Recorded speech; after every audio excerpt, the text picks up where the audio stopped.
Hey, this is Mikey. Welcome to this tutorial, and we're going to do something a little bit different. I've got a guest author for this tutorial. So this tutorial was created by an old friend of mine named Nels. I've known him since the college days, so it's been many years, and he's been a great friend, and he doesn't really do tutorials a lot. And for his first tutorial, holy cow, it's a good one, way better than my original tutorials. So make sure you give him some love in the comments. He doesn't have like a website where he's showing off these things yet, but he will be hanging out in the comments. So if you have any questions, or if you just want to say hi, make sure you put those down in the comments below, and on with the tutorial.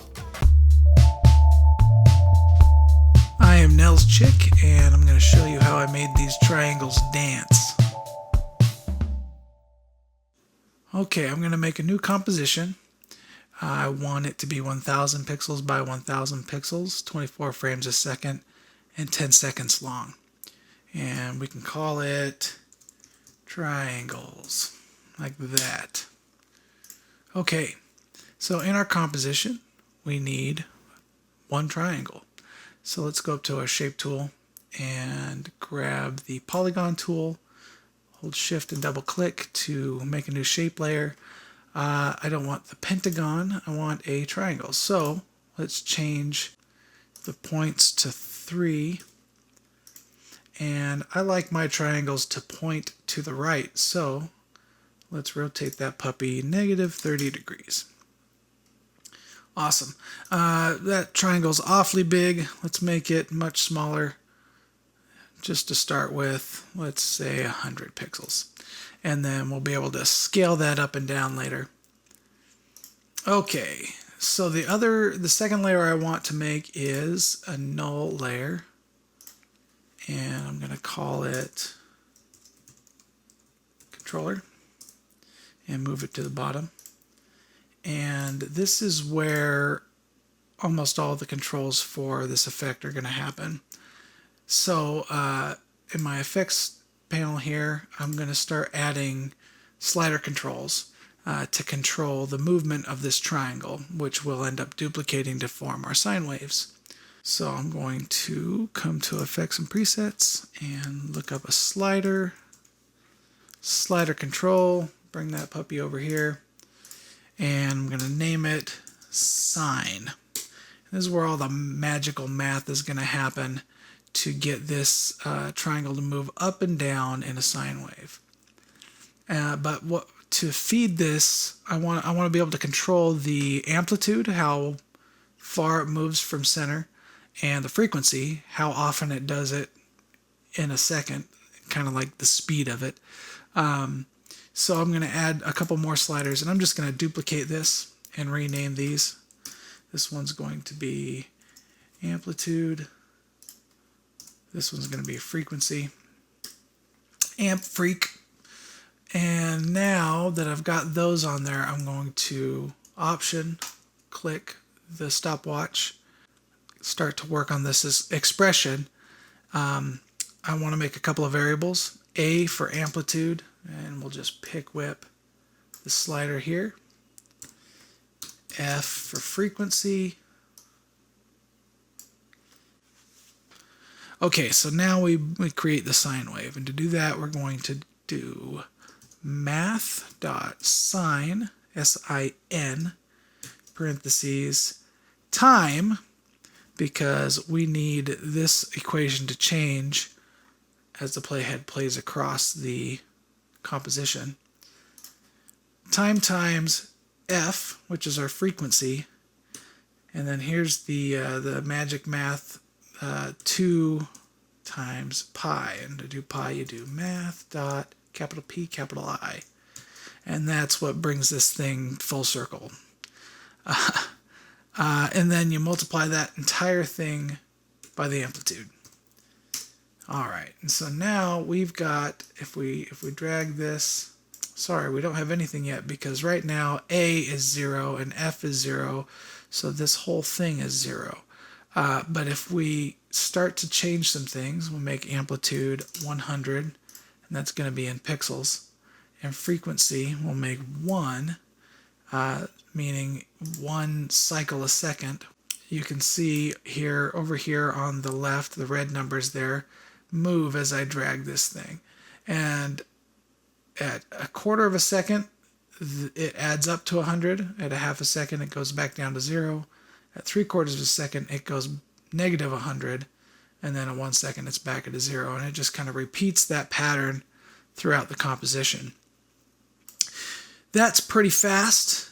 And with my slider here set to 1, if I wanted to slow it down, I'd have to go into decimal numbers, and it would get kind of not a lot of fun. So I want to add some granularity to this frequency slider. So I'm just going to multiply that effect by 0.01. And now what would have been, what 1 would have done a moment ago, now I would need 100 to do the same thing. So I type 100, and we see that at a quarter of a second, we got our 100. So now it's doing the same thing, but the good news is I can slow that way down and move it down to like 50. Now it's half speed or 25 speed. So that's helpful.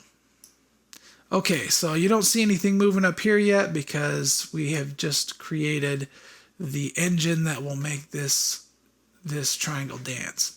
So we want to affect the position of this triangle. So let's start a new expression. Now the position is an array, these two numbers together in an array. So that always kind of goofs me up. So I usually like to start these sort of expressions making sure that I've got my final output correct. So I'm going to do some variables. X equals itself, and then Y equals itself.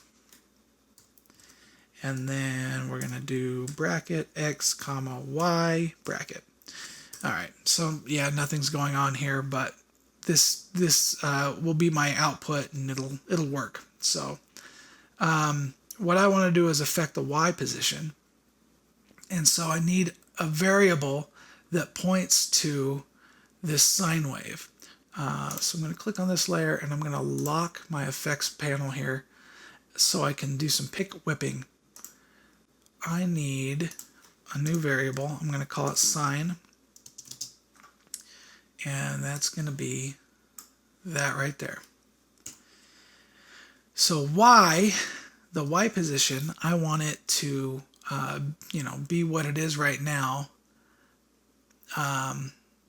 Or actually, better yet, what I want the Y position to be is this comp dot height divided by 2. That way it'll always be in the center. Plus sine. All right.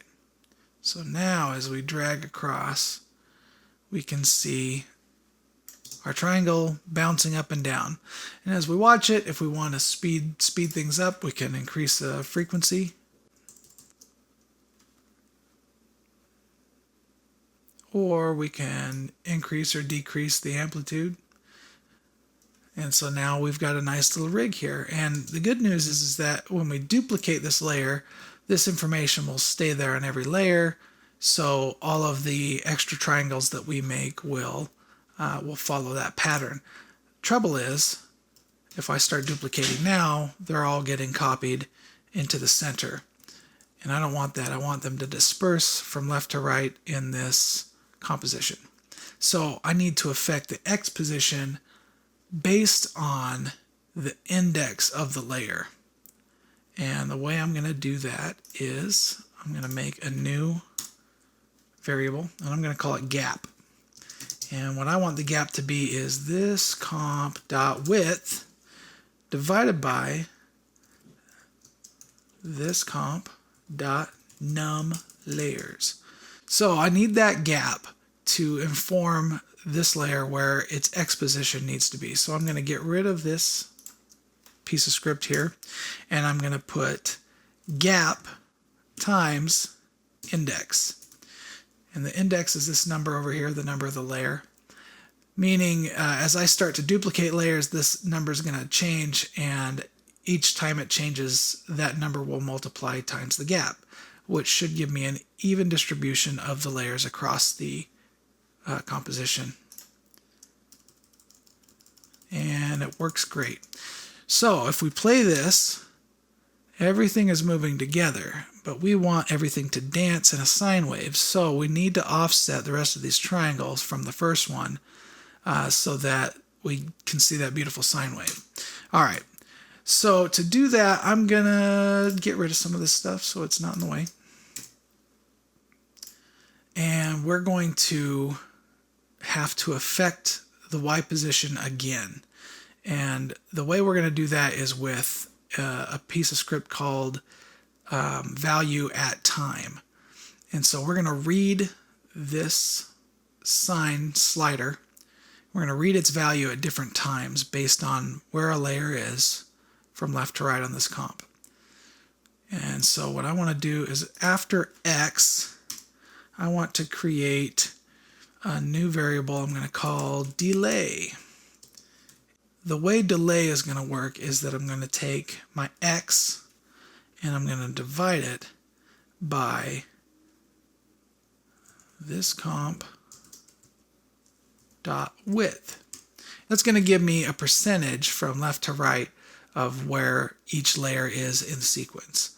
So I'm going to adjust my equation down here. We're going to take this sine, which is just this slider, and we're going to put dot value at time, open parentheses, and we're going to put time, because we still need that to work, plus delay. So what that's saying is that whatever the time is, add the delay to it, and that's the value. That's where we want to read the value of this slider. So for example, if we're at 1 second, it's going to be 1 second plus whatever this delay amount is. So as we start to duplicate layers, we start to see our sine wave build. Look at that, working good. Okay, so this is great. This is a fantastic way to do this. In fact, in my video, this is pretty much what I did before adding color and effects and stuff. And then anytime things slow down and we start to see different looks, it's really just me playing with these settings and then time remapping the composition after the fact to get the look that I wanted. But there's also another slider that we can add that would give us a little bit more opportunity to create interest, slowing things down while still adding a lot of curves here. So let's take a look at that. First of all, I'm going to delete these because they're just in my way. And what we're going to do is we're going to add more delay. And the way we're going to do that is duplicating this. I'm going to name this delay. And for now, we'll set it to 1. Okay, now we need to adjust the delay equation. And I'm going to put this part in parentheses. And then I'm going to multiply that by this delay slider. So with that value being 1, it'll just be whatever this value is. But then as I increase this value, we'll start to see more delay between layers, which will give us more ups and downs. And so to show you that, we'll duplicate a whole bunch of these, and then we'll start to increase the delay. And as you see, we're starting to get more peaks and valleys. But we can slow down the frequency if we want. Maybe make it 10. Pretty slow. Uh-oh, looks like a straight line. Well, let's add more delay. Now we'd start to see some of that sine wave. And you can, and as you increase the frequency, it's going to affect the way that that sine wave looks. So then we'll just need to adjust the delay to get back to the look that we want. So bring that back down a little bit. There we go. And then things are moving quicker, nice and slow though. And we just have more granular controls here. So yeah, this is the rig. And so now we get to start making the look. Go back to the beginning. As always, I delete these extra layers that I don't need because I'll add them after I've created sort of what I need in this first layer. We don't need to worry about position anymore, but maybe we will want to affect scale. So let's let's open the scale property and let's duplicate our delay slider, and we'll call this one scale. We'll set it to 100, and we'll just easy pick whip for the expression. So now whatever this scale is will affect that triangle. Pretty cool. All right, no problem. Now we need to think about the way we want this to look. And so in the example that I showed, I've got a hue and saturation effect colorizing this. And so to see that, let's turn off this stopwatch. We're on our layer, and we're going to go to hue and saturation. And I'm going to click colorize. I'm going to crank that saturation all the way up. And then I'm going to tell this to change the hue based on the index of the layer. So to do that, we're going to create a new expression. And that's just going to be index times 150. Now, technically, if you wanted, you could create another slider on your control layer and have this number be variable. That might be pretty cool, but for this tutorial, I'm just going to keep it at 150. Okay, so that's pretty handy. As we duplicate things, we start to see colors, we start to see our sine wave. If we want to go back to our control layer, we can control things like scale, and we can control the delay, get some interesting patterns, slow down or speed up the frequencies. This looks a little cartoony, and so I want it to look a little more sophisticated. I'm going to just select everything that is this label, and I'm going to go to transparency or opacity, T for opacity. I'm going to change one of them to 50. They're all going to change to 50. And then I'm going to change the blend mode to screen. And that's going to look pretty cool. This gets really cool as you start to add, more, start duplicating more of these.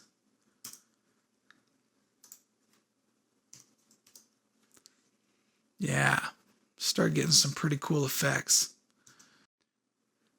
All right, I really like the way that looks. So let's compose it with a background image. In our project, I have an image here that I want to use from a photo my wife took. And so I'm going to just grab my triangles layer, or composition, sorry, drop it into a new comp, and there it sits. I'm going to grab this image, drag it underneath it, a little bit blurry. We're going to transform it to fit to width. Now I'm going to add some effects to this. I'm going to do tint, make it black and white, and then we're going to do levels. And we're going to take some of this brightness out of the picture so it's dark. And we're going to crunch it quite a bit, but lift the blacks just a little bit so it looks kind of hip. Cool. Yeah, that's fun. All right, so if we play that, we get our triangles dancing on this image. And we can start adding filters to this composition. One of them that I liked doing was the glow filter. Oh, it's too much, so let's raise the threshold so less of it is being affected. Bring it to 100 and then watch. We'll bring it down. All right. And then I'm going to just crank up that glow radius so it's big and beautiful. And maybe put the intensity around 0.7, something not too intense. Okay, great. So now we've got this cool glow thing going on. Change that to screen. There we go. That looks better. Okay. Now I want to add some saturation. So we'll just add a hue sat and raise that saturation up even more. And then we can change this mode to something like soft light. Oh, nope, never mind. I mean, that looks pretty cool. But that's, definitely not what I'm going for here. Maybe either screen or nothing at all, huh? Yeah, just leave it normal. And maybe just drop the opacity a little bit. Cool. All right, so there is our smooth moving triangle. Some fun things we can do here is we can do time remap. And we can maybe grab a keyframe from over here. And then just move this over here around 1 second. And we will easy ease that puppy. Easy ease in. See what that looks like. So it should move kind of fast and then really slow down.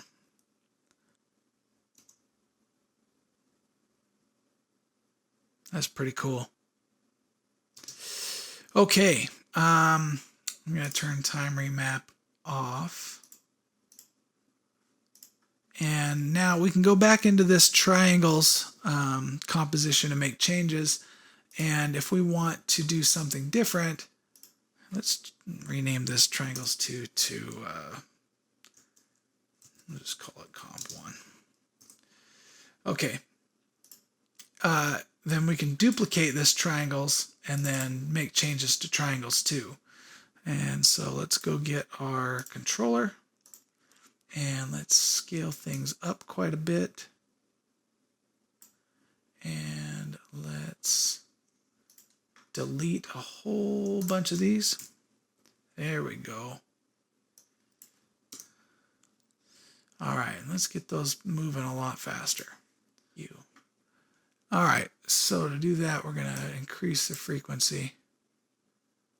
And we can get rid of some of this delay. There we go. I like that. That's cool. And we can even increase the amplitude. Make it really impressive.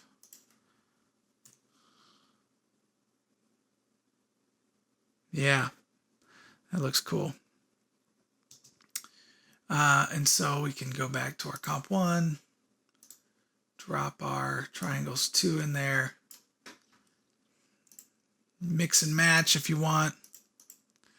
You can grab the same effects, unlock that,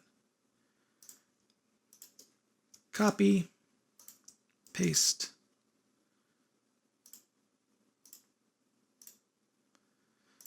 Try some different blending modes. Cool. Anyway, so that's, those techniques are really what I did to create the looks in this other example. So the rest is, up to you to come up with something cool to do with it. So thank you very much, and good luck there in After Effects world. Very special thank you for Nels for creating this tutorial. It's a really cool look. I love the triangles and sine waves. Of course, are really great. I love sine waves as well. So thank you so much. Make sure that you give them some love in the comments, and if you haven't done so, make sure to subscribe to the channel, and we do more of these tutorials. Thanks.